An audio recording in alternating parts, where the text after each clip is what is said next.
అంటే నాకు మాత్రం చప్పట్లు పట్ల ముందుగానే ముందుగానే కొడతారు కదా కానీ నాకు గడుపు కలదా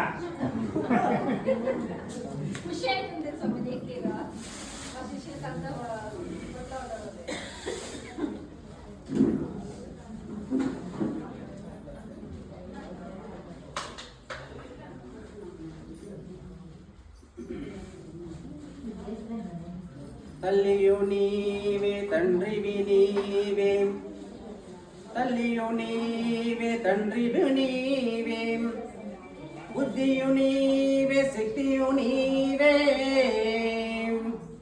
బుద్ధియు నీవే శక్తియు నీవే దాతవు నీవే ప్రదాతవు నీవే దాతవు నీవే ప్రదాతవు నీవే గురువు నీవే దైవము నీవే గురువు నీవే దైవము నీవే అచల సద్గురు శ్రీ జ్ఞానానంద ప్రభు నీవే అచల సద్గురు శ్రీ జ్ఞానానందార్య ప్రభువు నీవే.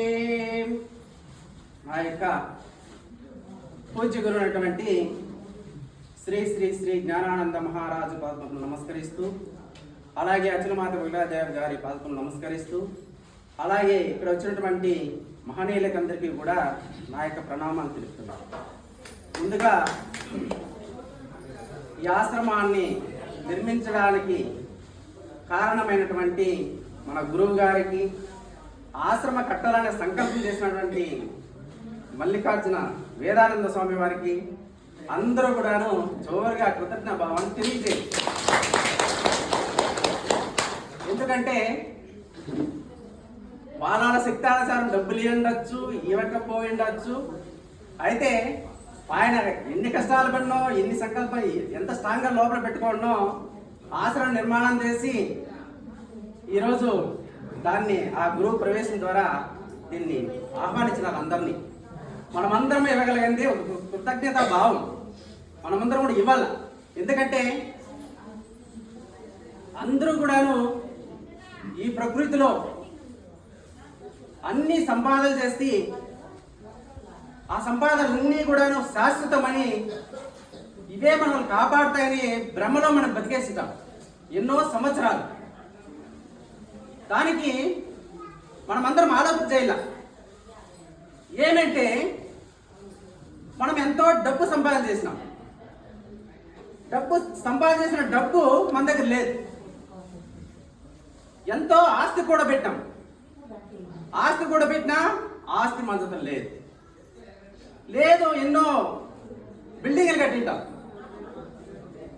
ఆ బిల్డింగ్లు ఉన్నాయా మన దగ్గర? అవి లేవు. ఇష్టపడి పెళ్లి చేసుకుంటాం, భార్య మన దగ్గర లేదు. భర్తను చేసుకుంటాం, భర్త లేదు. అవన్నీ కూడాను లేకుండా ఉన్నప్పుడు మన జతలు ఏమవుతుంది?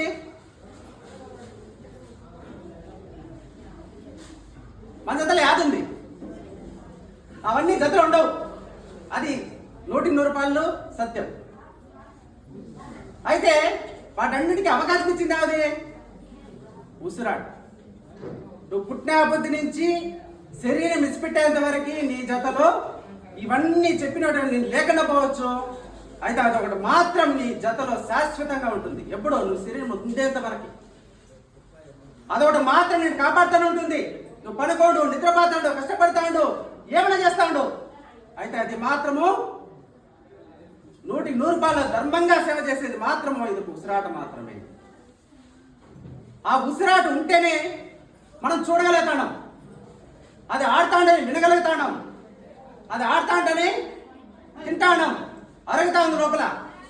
అది ఉంటేనే సంపాదన చేయగలుగుతాం, అది ఉంటేనే ఏమేమి కావాలో అన్ని కూడా కోరిక తీర్చుకుంటాం. అప్పుడు అన్ని అవకాశం ఇచ్చింది యావది ఉసిరాట. అందుకే మహాత్ములు ఏం చెప్తారు?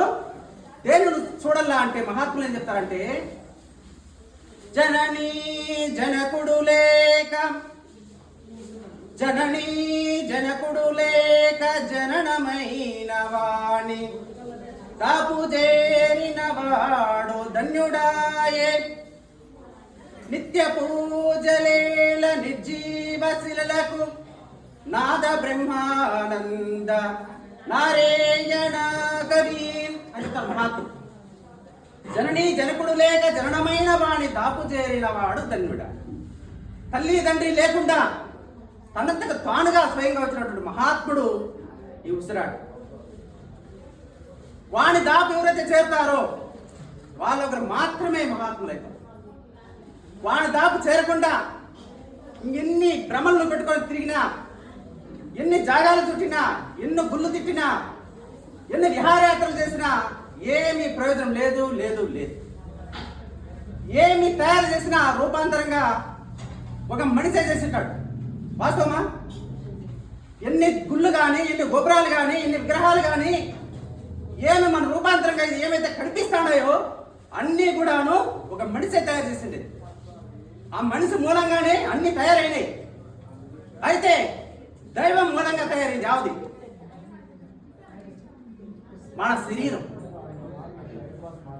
నమ్మరా? ఎవరో తయారు చేస్తారు దాన్ని? తానుగా తయారైనటువంటి దేహం ఇది. వాళ్ళందరూ రే ఆ బొమ్మని ఇంకా చూసేది, ఈ బొమ్మ చూడు, ఇది ఏం చేస్తానో చూడు, ఏం నాటకం మాట్లాడాలని చూడు, ఎటువంటి సమయ సందర్భం మాట్లాడాలో చూడు, అది దాన్ని చూడ, ఈ బొమ్మను చూడు, దేవుడు చేస్తుంటే బొమ్మలో చూడు, ఏం చూడాలని నువ్వు? అది చెప్తుంది ఏది సత్యము ఏది అసత్యము. దాంట్లో నువ్వు నిలుచుకోవాలా. దేన్ని పెట్టుకుంటే నువ్వు ఆ యొక్క పరమార్థాన్ని తెలుసుకోగలుగుతావు, నీ యొక్క జాగాన్ని చేసుకోగలుగుతావు, నీ యొక్క జన్మ సార్థం చేసుకుంటే అవకాశం ఇస్తుంది. అది ఈ బొమ్మను చూడకుండా యాడో బొమ్మలు మనం తయారు చేసుకుంటా ఆ బొమ్మలు చూస్తే ఏం ప్రయోజనం? ఏం ప్రయోజనం లేదు లేదు లేదు. అందుకోసం మహాత్ములు ఏం చెప్తారు? శిలలు చూసి శివుడే భావించరు. శిలలే కానీ శివుడు కాదు. తనువులోని శివుడు తాను ఇలా చూడరు. విశ్వదాభిరాముడు వరవేమా మహాత్ములు చెప్తారు. ఆ శిలను నమ్ముకొని, ఆ రూపాన్ని నమ్ముకొని అదేమో ఇస్తుందని భ్రమతో ఎన్నో జాగాలు చూడతాం మనం. అవి శిలలే.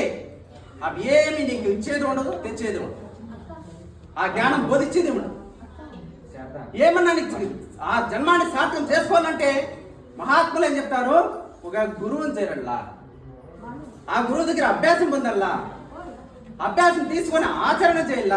మీ ఇంటి లోపలే ఆచరణ చేసినప్పుడే నీకు ఆ ఫలితం లభిస్తుంది.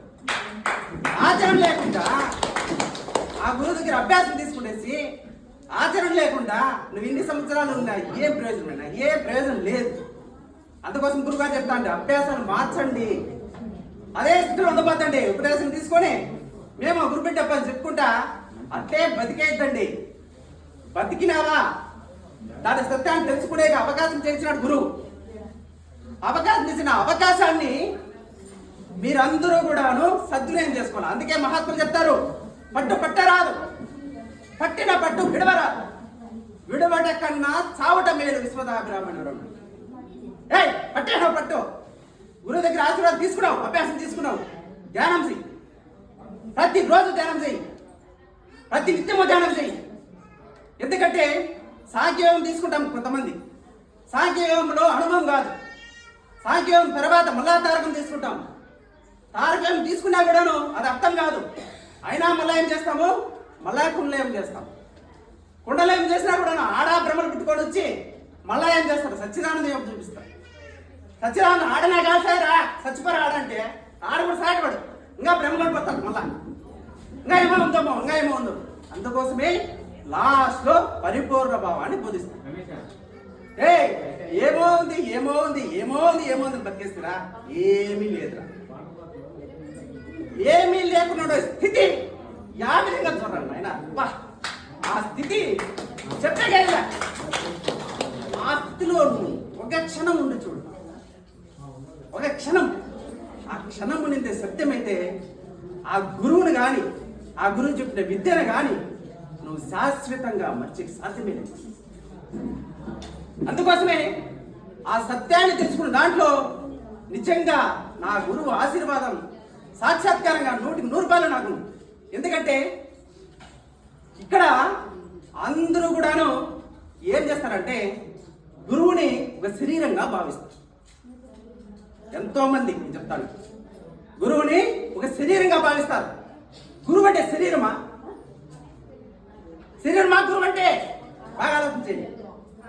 శరీరం కాదురా, అశాశ్వతమనే శరీరం, నీ దేహం అశాశ్వతం చెప్పి ఆ గురువే శరీర శాస్త్రం ఎందుకు అనుకుంటాం? అఖండ మండలాకారం వ్యాప్తం ఏనా చరాచరం తత్పదం దర్శితం ఏనా తస్మై శ్రీ గురువే నమః. అన్ని జాగాల్లోన ఏడ ఉంది ఏడ లేదనే పదార్థం లేకుండా అన్ని జాగాల్లోనే నిండుకున్న దైవ పదార్థం ఆ సద్గురుమూర్తి. ఆ సద్గురుమూర్తే మన గురువే కుసారనే బుద్ధు. బాగా ఆలోచన చేసుకోండి. సద్గురుమూర్తి అయ్యే కూర్చోన్నాడు అచలార క్షేత్రంలో. ఆ సద్గురుమూర్తి అయినాడు కాబట్టి 50వ శరీరం విసిపెట్టిన తర్వాత ఆశ్రమం గట్ల బాగా ఆలోచన చేయండి. కైవరం దత్త కానీ, వేమనయ్య కానీ, బ్రహ్మం గారు కానీ, కనకదాసులు కానీ ఎవరన్నా కానీ తన శరీరం అంటే ఆశ్రమాన్ని నిర్మించారా? నిర్మించరా? మన గురువు ఉన్నట్లే శరీరం. ఎన్నో ఆశ్రమం ఇది? మూడో బ్రాంచ్. ఎన్నో బ్రాంచ్? మూడో బ్రాంచ్ స్టార్ట్ చేసాం. మన గురువు బతుకున్నట్లే మనం మూడో బ్రాంచ్ స్టార్ట్ చేసాం ఈ పొద్దు. అప్పుడు ఎవరు గొప్పలు ఆలోచించి. మన గురువు శరీరంగా ఉన్నాడా? శరీరం లేకుండా, ఆకారం లేకుండా నిరాకారంగా ఉన్నటువంటి దైవ స్వరూపైనాడా? మీరే ఆలోచించి ఆ స్థితికి రండి. ఆ స్థితిలో బతకండి. ఎందుకంటే మనమంతా కూడాను ఇదే శాస్త్రమని, తన రూపంగా అందంగా వచ్చిన రూపమే శాస్త్రమని, ఇది ఇట్లా ఉంటుందని ఘటము, తన దుడ్డు కాపాడుతుంది, ఆస్తి కాపాడుతుంది, అందగస్తు కాపాడుతుందని, ఏమో కాపాడుతుంది, భ్రమల బత్తానం. ఏమి కాపాడవు. ఆ సమయ సందర్భం వచ్చేంత వరకు అన్ని కూడాను ఒకటే రుణాన్ని మనం దిగిపోయే కొద్దీ అన్ని ఇడిగిపోతాయి. లాస్ట్ మిగిలేదు ఒకడే. ఆ ఒకడెవడా? నువ్వు కా ఫస్ట్. ఆ భవన్ నువ్వు కా ఫస్ట్. ఎవరా వెళ్ళా కథ నువ్వు చూడద్దు. వాళ్ళు ధ్యానం చేయాలా, వాళ్ళు చేయాలా, వీళ్ళు రాను వద్దు. నువ్వు నిల్చు ఫస్ట్. ఆ గురువు ఏం సిద్ధాంతం చెప్పినాడో ఆ సిద్ధాంతానికి 100% నువ్వు నిల్చు ఫస్ట్. నువ్వు నిలిస్తే తప్ప ఎవరు నిల్చు. అందుకోసమే ఆ ఒకడు ఫస్ట్ ఆశ్రమ పరంగా నేను అనించాను 100% నా గురువు ఏం చెప్పినా ఈ క్షణం ప్రాణం వదలంటే వదిలేస్తానండి. అంతటి కట్టుబడి 100% బ్రహ్మ విద్యను నమ్మి నేను ప్రయాణం చేస్తాను అయిపోద్దు. అందరూ కూడాను అదే విధంగా మీరు కూడా తయారు కావాలన్న ఆశ, నా సంకల్పం అది. నేను ఒక ఉదాహరణ తెలుసుకుని వెళ్ళిపోతే అది అంతతో నిలిచిపోతుంది. గురువు యొక్క సంకల్పం కూడా అదేనే. ఆ సంకల్పంతోనే మనకందరూ కూడా ఊరు చుట్టి ఇల్లు తిరిగి యారాడో గురుబిడ్డ ఉన్నాడంటే ప్రతి ఒక్క రాత్రి పగులోనే తేడా భావం లేకుండా ఎన్నో గంటలు దానికోసం స్పెండ్ చేసినటువంటి మహాత్ముడు మన గురువు. ఎన్నో మైళ్ళు, లక్షల మైళ్ళు తిరిగేసినాడు పాపం. ఎందుకో మనం ఉదాహరణ కావాలా, మనం సత్యాన్ని తెలుసుకోవాలా, మనం దేవుళ్ళు కావాలా అనే ఉద్దేశంతో మనకందరికీ కూడాను బోధించినాడు మన గురువులు. దానికి బోధించిన బోధకి మనమందరం కూడా 100% న్యాయం చేయాలని కోరుకుంటూ, న్యాయం చేయాలంటే మనకి ఎన్నో భ్రమలు చుట్టుకుంటాయి కదా. ఆ బ్రహ్మలన్నిటికీ మహాత్ములు ఏం చెప్తారంటే, ఆలిసుతులు మాయ, అన్నదమ్ములు మాయ, తల్లిదండ్రులు మాయ, తాను మాయ. తల్లిదండ్రులు మాయ, తాను మాయ, తెలియనీయదు ఈ మాయ, తెలియనీయదు ఈ మాయ. తెలిసే లోపల దీనిల్లు పాడాయ, తెలిసే లోపల దీనిల్లు పాడాయ. ఎంత మంచి మాట చెప్తారు. మనం ఏం నమ్మకుండాము? ఆలిసుతులు మాయ, అన్నదమ్ములు మాయ, తల్లిదండ్రులు మాయ, తాను మాయ, తెలియనియదు ఈ మాయ. యాది మాయ? శరీరం. ఈ మాయ తెలియనిదరా నాయనా. ఇది బాగా యవనంలో ఉండేంత వరకు బాగా నాకంటే ఏం లేదు, ఏముంది, ఎవరు నిలుస్తారు నా ముందర అనే అహంకారంతో, అహంభావంతో బతుకుతుంది ఈ శరీరం. బంధువు బలగానే నమ్ముకొని నాకు ఎంత చూడు బలంగా చూపించి అహంతో బతికేస్తుంది శరీరం. ఆ అహంకారాన్ని మీరి ఆ శరీరానికి ఏదైతే అవకాశం ఇచ్చిందో అది దైవం. అది ఉంటేనే నీవన్నీ పరాడించదు. అదేమన్నా ఒక క్షణం అట్లా ఎగిరిందంటే ఏం చేస్తారు? పొద్దునే ఎగిరిందంటే సాయంత్రం లోపల అందరూ కూడా ఎవరు రావాలో ఎవరు ఏ కార్యక్రమాలు చేయాలో అన్ని కూడా చేసేసి పూడు చేస్తాం. అర్థమవుతుందా? అయ్యో అందంగా ఉన్నాడే నా బిడ్డ ఎట్ట పుడిచేదానా అనుకుంటారా? ఎవరన్నా ఏతలేదండి అనుకుంటారా? అయ్యో ఇంత డబ్బు సంపాదించేసినే నేను ఎట్లా పుడిచేది అనుకుంటారా? అనుకోరు కదా. ఏమి అనుకోరు. సాయంత్రం మూసేయాలి అంతే. అర్థమవుతుందా? ఎందుకంటే పంచభూతాలతో తయారుంటాడు. ఆ శరీరము పంచభూతాలు మళ్ళా సమర్పణ అయిపోతుంది అంతే.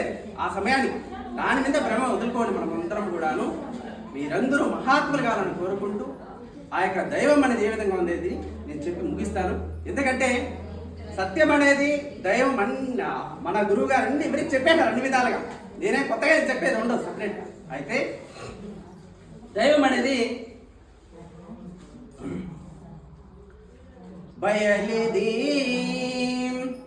నేనని పూర్ణ బయలిది బయలిది నేనని పూర్ణ బయలిది బయలిది బ్రహ్మాండ భాండము అంతటా నిమిడమై బయలిది బ్రహ్మాండ భాండము అంతటా నిమిడమై కొన మొదలు లేకను పదిలముగా తను వదలకానే కదలకున్నది బయలిది నేనని పూర్ణ బయలిది దృఢమది అరమరగులేని స్థిరమిది దృఢమది అరమరగులేని స్థిరమిది మరణ జననంబులు లేకను స్మరణ విస్మరణంబుగాకను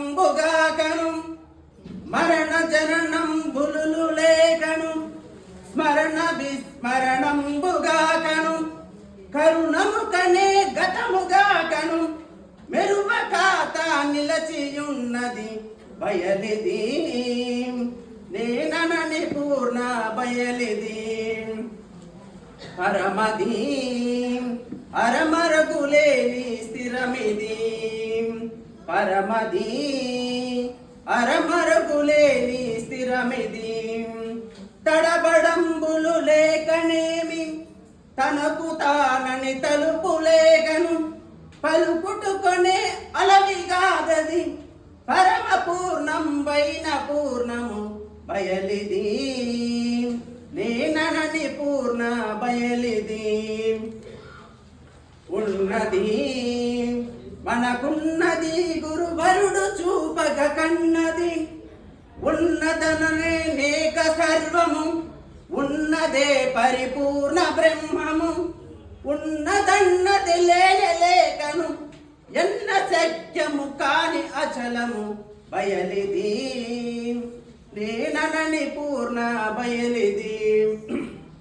ఈ విధంగా ఆ దైవం అనేది అన్ని జాగాల్లోనూ నిండుకున్నటువంటి తను మన అనే భేదం లేకుండా దానికి నరక స్వర్గములు లేకుండా ఏ బంధాలు లేకుండా అన్ని జాగాల్లోన నిండుకున్నటువంటి దైవ స్వరూపాన్ని ప్రతి ఒక్కరూ అర్థం చేసుకొని ఆ భావంలో నిల్చుకొని మీరందరూ కూడా మీ యొక్క జన్మాన్ని సార్థకం చేసుకొని మహాత్ములు కావాలని కోరుకుంటూ ఈ అవకాశం ఇచ్చినటువంటి గురువుకి నేను మరొకసారి ధన్యవాదాలు తెలుపుతూ